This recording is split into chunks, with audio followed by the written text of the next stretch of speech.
No, this is not the idea.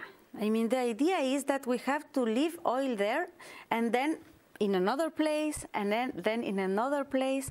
So the idea is to really think in another world. It's not to say, okay, we are going to keep the oil here, but our president is saying, okay, we are going to take the oil in another place in the Amazon.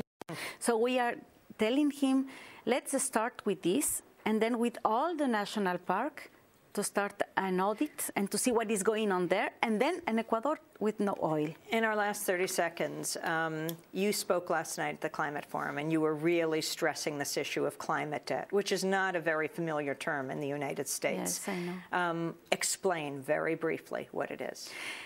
Very briefly, the ecological debt is the responsibility that has the industrialized countries with southern countries because of historical damages, the plundering of our resources, the plundering of the resources, contamination of our lands, and this is an historical present. And if we continue with this system, will be also in the future increasing this ecological debt. And I think that, for example, the Chevron Texaco case should be recognized as not because Chevron only polluted and should compensate the people there, but should be seen as a repayment, a restitution of the ecological debt. We're going to have to leave it there. I want to thank you very much for being with us. Yvonne Yanez joining us in Copenhagen, though she lives in Quito, Ecuador, works with Ecuadorian Action, which is called Acción Ecológica. 1 second.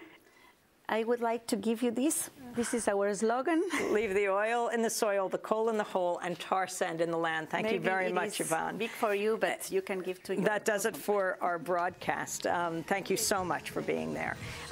Democracy Now! Is produced by Mike Burke, Shrufa Dokadus, Angelique Kamet, Aaron Mate, John Hamilton, Hani Massoud, and all the gang at Democracy Now!, Dennis Moynihan as well. Next Friday night, I'll be speaking at the Student House, known in Danish as the Studenterhuset near Nørreport Metro. Tonight, I'll be moderating a panel on cap and trade, a debate at the Fresh Air Center, also near the Nørreport Metro stop. I'm Amy Goodman. Thanks so much for joining us.